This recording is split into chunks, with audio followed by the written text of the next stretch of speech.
Come here, come here, come here, come here, come here. You, come here, come here. I just want to talk. I want to hear something. Did you see that performance from Martin Zubimendi? All of you little dickheads that are in my Twitter comments and my YouTube comment, oh, why do you hate Zubimendi, man? Why do you hate Zubimendi, man? Chat to me now. Forget his goal. Don't forget his goal. Store it in your mind that he scored. But you saw his performance. You see what I'm talking about. This has been a few months in his Arsenal career. You know what he's on about. Zubimendi's cold. Move that on to Martin Odegaard. Martin Wondergaard, the class region. You've put in 2 good games on the spin now. Keep it up and remind small sections of this fan base here who the hell you are. Because I could listen, they're doing too much. What you're not going to do is act like he's not a useful player to our squad and he's not a good footballer. Wondergaard, class region. There's a lot he can bring to the table. Gabriel Magalhaes, corner boys back in the building. We're back in full effect. I don't need to say too much. Saliba, don't think I forgot you. You were silently brilliant that whole game. Leandro Trossard, you're having a worldie of a season. Big up yourself as well. David Raya, it's unfortunate that you couldn't keep a clean sheet, but that's through no fault of your own. We stood up to be counted. Lovely to have Timber back as well. Oh, amazing stuff. Gabriel Jesus. Love that. Come off the bench. Yogeres has ran the opposition tiresome, made them tired. Gaps are opening now. You took advantage of that, and it was poetic that you scored. I mean, that's all we've got with Yogeres. But on a serious note, man, it's a great way to end Aston Villa's winning run. And side note, Emre and Emi Martinez, absolutely head lost, lad. Kettled, lad. Heads on Mars, lad. But on a serious note, lovely way to end 2025. Lovely to end Aston Villa's streak. And that's mean that with no disrespect, Aston Villa, we went into this game. No, it was first against third. I know we came into this game just before it. Obviously, the Declan Rice news came out. Fingers, toes, everything crossed. We know Aston Villa have had our number. We've seen plenty of games at the Emirates where Aston Villa have done us over. Ollie Watkins is a nemesis and a thorn in our side. Of course, it was his birthday. It felt like their hate-alongs were gathering to think that madness is gonna happen to Arsenal. I don't care about the villains though. We're the neighborhood heroes. We're the N5 heroes. The corner boys are back. But on a serious note, man, it was first against third. Much like almost every game this season, it was billed as a must-win for Arsenal. Slightly, it should be a must-win for Villa. Again, they had our number in the reverse fixture. They're in great form. We've got injuries, the fixture calendar list, all of these things that are not isolated to just Arsenal, but everything. We needed to do our job.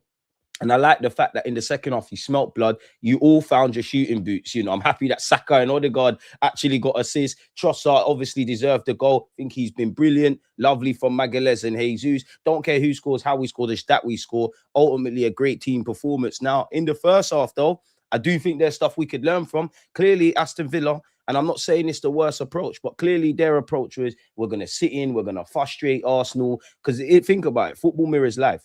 When if you're doing a task, whether that's revising or something in your work, when you get frustrated mentally, you're prone to make mistakes. So I say that to say this. I think their thing was, let's take the sting out of the game. Let's frustrate the fans. You know, let's frustrate the players.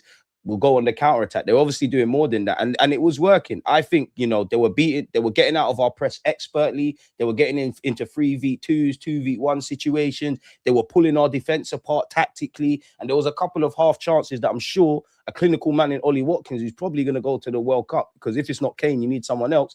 He probably should have bagged, and it might have been a different game. That being said, second half this season, on numerous occasions, we have come out the blocks firing. And when it became that sort of game, we smelt blood, we went for it. The most disappointing thing is there's been no clean sheet, 3 points, clinical in the final third. And Arsenal fans wanted to see a performance. I don't know if that was a perfect 90 minutes performance in your mind, but that's as good as it's going to get for now, innit? Like, that was a very good performance and a great way to end 2025 and a great way to look into 2026, people, where, again, fantastic to beat Villa. Need to get our thinking caps on now. It's now time to focus on Bournemouth away and then Liverpool and whoever the hell we got. Going into this, don't know who Man City have. I think Sunderland, a depleted Sunderland side. But naturally, if you're City, you're thinking, oh, Aston Villa and Arsenal, we're all fighting for the title. Sunderland have had 1-2 injuries. AFCON has stolen a couple of their players. We do our job. Somebody's got to lose between Arsenal and Aston Villa. Even if it's a draw, both teams have lost because, you know, 2 points dropped a piece, innit?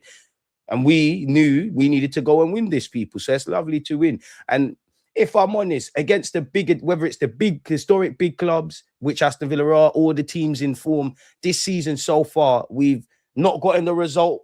We've not gotten the result more than we've got the result, if that makes sense. Like, it weren't poor against Liverpool, but again, Szoboszlai free kick, we should have got away with a point. One wonders against Manchester City at the Emirates. If we approached the first half as we did in the second, what would have happened? Whatever way we shape it, 15 minutes away against an informed Sunderland side. Chelsea's form was dramatically better. It was another year that we obviously stunk up the gaff at Stamford Bridge. You get where I'm going, type of thing, people. So it's nice to put in a performance like that against a very informed team. What Aston Villa have done is amazing. Streaks have to come to an end, and for them, it's in dramatic fashion. And if I was a Villa fan, I'd be vexed because Emre is not clapping the away fans. Emi Martinez is getting into it, taking it a bit out of context. But Morgan Rogers' comments about it's no shame losing 4-1 and all of that. Rogers, all you got to do is make the phone call to Andrea Berti, you know. You're in the England squad. Saka, Eze, Declan Rice. Bloody hell, you must even have Miles Lewis-Skelly's number. Call the man, then we'll get you over here, man. Left wing is looking, get it, big up Trossard, but things can happen.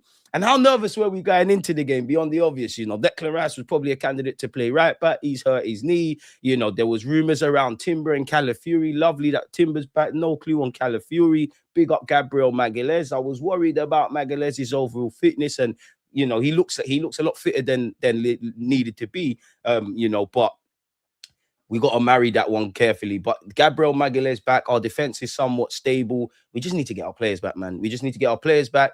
Make this sort of clinical nature the minimum, because there's been so many games we ain't put the ball in the back of the net. And we're a weird team, man. We're a weird team because obviously this is football, innit? But, you know, Manchester City are second. Obviously, to my knowledge, obviously they're second. Villa are third. Wolves are bottom. The performances, whether I've been happy or not, against Aston Villa and City, who are at the higher end of the table, have been quite good.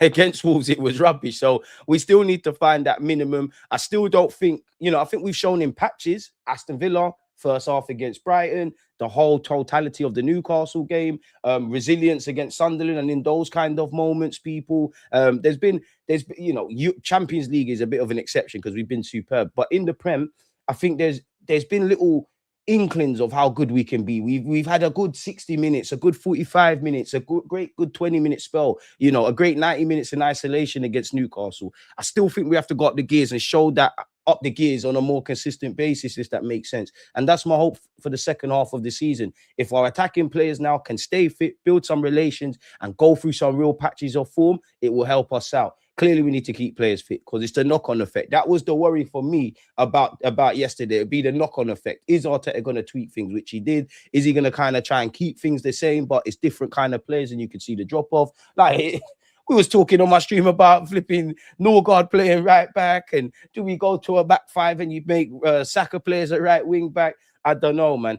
It was a bit of a weird game as well, yeah, because I'm not accustomed to seeing us consistently like attack down the left and a bit anonymous down the right. And that was kind of there on occasion. But the main thing is 3 points. We did it. And I love the shithousery with Gabriel Magalhaes after the game. You know, when Onana and Aston Villa win games and he puts the 3 points in his pockets. I love that. I love that, man, because respectfully, Aston Villa, big club. We don't know you, man, like that. We're not in the same hemisphere. I don't know. And to all them Aston Villa fans, yeah, because I don't reply to the minions and whatnot. Do you know how much verbal? If you go through the last time we played them, yeah, they're like, oh, we're going to do the double over you. We're going to beat you, shit club. You know, respectfully, Aston Villa are running bants about not winning silverware. I know you've won the Champions League and whatnot. Doesn't affect me. I've seen Forest. Well, I ain't seen Forest do it, but Forest have done that. You know, we're cool. We don't know you, man, like that. How can you talk about my team and not winning silverware? Big up Emi Martinez. The last time our two teams played in an FA Cup final, I was there. One of the best finals Arsenal have played in. It was a pantomime. Allow it. Because the stuff that you're doing, this is where Emre thrives, people, when there's no real expectation and it's a luxury to be fighting for the title. He loves the underdog thing. You know, respectfully, man, allow us. But what can I say, man? Gabriel Jesus back amongst the goals. Corner boys back in the building. Trossard, Zubimendi, Odegaard purring. Some people can say what they want about Saka. He's still making a difference, and actions he's doing is leading to goals. Still no Gyökeres goal, but we're at with that. And big up Kai Havertz and Ben White for being on the bench as well. Hopefully we can keep everybody fit, but it's almost an illusion because it feels like a one-in, one-out policy. As soon as some man get back fit, there's some more injuries, but this is the nature of the game. We enjoyed yesterday beating Aston Villa. Focus now has to turn towards Bournemouth. We can't rest on our laurels, man, but what a way to end 2025. And Happy New Year and festive greetings to you lot in the chat, man.